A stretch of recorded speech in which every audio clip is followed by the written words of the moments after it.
భగవతే వాసుదేవాయ. శ్రీ కార్తీక మహాపురాణం 24వ రోజు పారాయణం.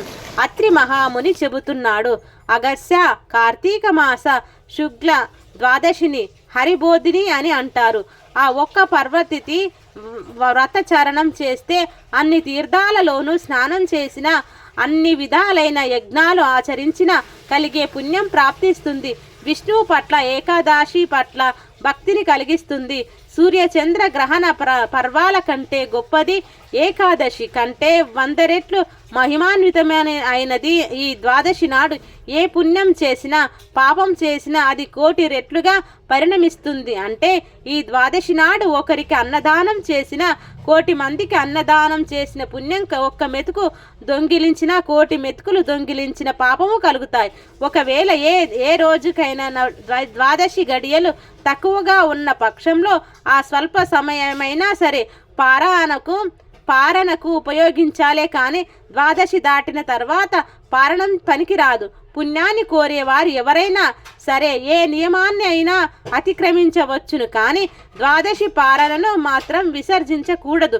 ఏకాదశి తిథి నాడు ఉపవాసం ఉండి మరుసటి నాడు ద్వాదశి తిథి దాటిపోకుండా పారణ చేయాలి. దాని ద్వారా కలిగే శ్రేయస్సును శేషశాయి చెప్పాలే కానీ శుద్ధుడు చెప్పలేడు. ఇందుకు అంబరీషుని కథ ఉదాహరణ. అంబరీష ఉపాఖ్యాసనం.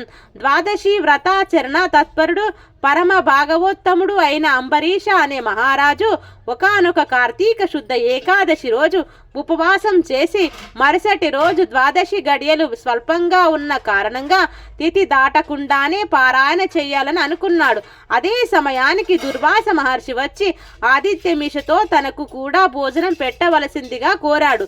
అంబరీషుడు ఆయనను ద్వాదశి పారాయణకు ఆహ్వానించాడు. తక్షణమే దుర్వాసుడు స్నానం చేయడం కోసం నదికి వెళ్ళాడు. అలా వెళ్ళిన ఋషి ఎంతసేపటికి రాకపోవడంతో అంబరీషుడు ఆతృతపడ్డాడు. ఆ రోజు ద్వాదశి గడియలు స్వల్పంగా ఉన్నాయి. కాల క్రమంగా కాకుండా పారణ చేసి తీరాల్సింది. అతిథి వచ్చే వరకు ఆడటం గృహస్థ ధర్మం, దాంతో వదలలేడు. ద్వాదశి దాటకుండా పారణ చేయడం ఏ వ్రతాస్థ ధర్మం దీనిని వదులుకోలేడు. అదీ కాక ద్వాదశి వ్రతాన్ని ఉల్లంఘించిన వాడు విష్ణు భక్తి విసర్జించిన వాడవుతాడు.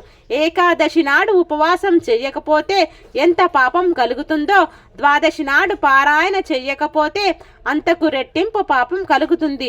అంతేకాదు ఒక్క ద్వాదశి పారణ అతిక్రమణ వల్ల ఆనాటి ప్రతిఫలంతో పాటుగానే అంతకు పూర్వం చేసిన 12 ద్వాదశి పారాయణ మహాపుణ్యం కూడా హరించుకుపోతుంది. జన్మాంతర పుణ్యబలం క్షీణిస్తుంది. అన్నిటికన్నా ముఖ్యంగా ద్వాదశి అతిక్రమణం వల్ల విష్ణు విరోధ భీతి ఏర్పడుతుంది. అందువల్లే ప్రాణానికి అపాయం అయినా సరే ద్వాదశి పారాయణ చేయడమే కర్తవ్యం. దాని ద్వారా సంక్రమించే బ్రాహ్మణ శాపం వల్ల తల్పంత దుఃఖమే కలుగునుగాక. దుర్వాస వచ్చి తర్వాత కన్నా ద్వాదశి తిథి ముగిసే లోపునే పారాయణం చేసి హరిభక్తుని నిలుపుకున్నట్లయితే కలగబోయే కష్టాలను ఆ కమలనాథుడే కడతేరుస్తాడు అని ఇలా మనస్సులో ఒక నిర్ణయానికి వచ్చి కూడా ధర్మవర్తనుడు అయిన అంబరీషుడు ద్వాదశి పారాయణ కోసం తనను పర్యవేక్షిస్తూ ఉన్న వేద విధులను తన ధర్మ సందేహాన్ని తెలియజేశాడు. అంబరీషుని మనోవ్యధ. అంబరీషుడు సమస్య విన్న వేద స్వరూపులైన బ్రాహ్మణుల క్షణాల మీద శృతి స్మృతి శాస్త్ర పురాణాలను అన్నింటినీ మననం చేసుకుని, మహారాజా సర్వేశ్వరుడు అయిన భగవంతుడు సమస్త జీవులలో జఠరాగ్ని రూపంలో ప్రక్షిప్తమై ఉంటాడు. ఆ జఠరాగ్ని ప్రాణవాయువు చేత ప్రజ్వలింపజేయబడటం వలననే జీవులకు ఆకలి కలుగుతుంది.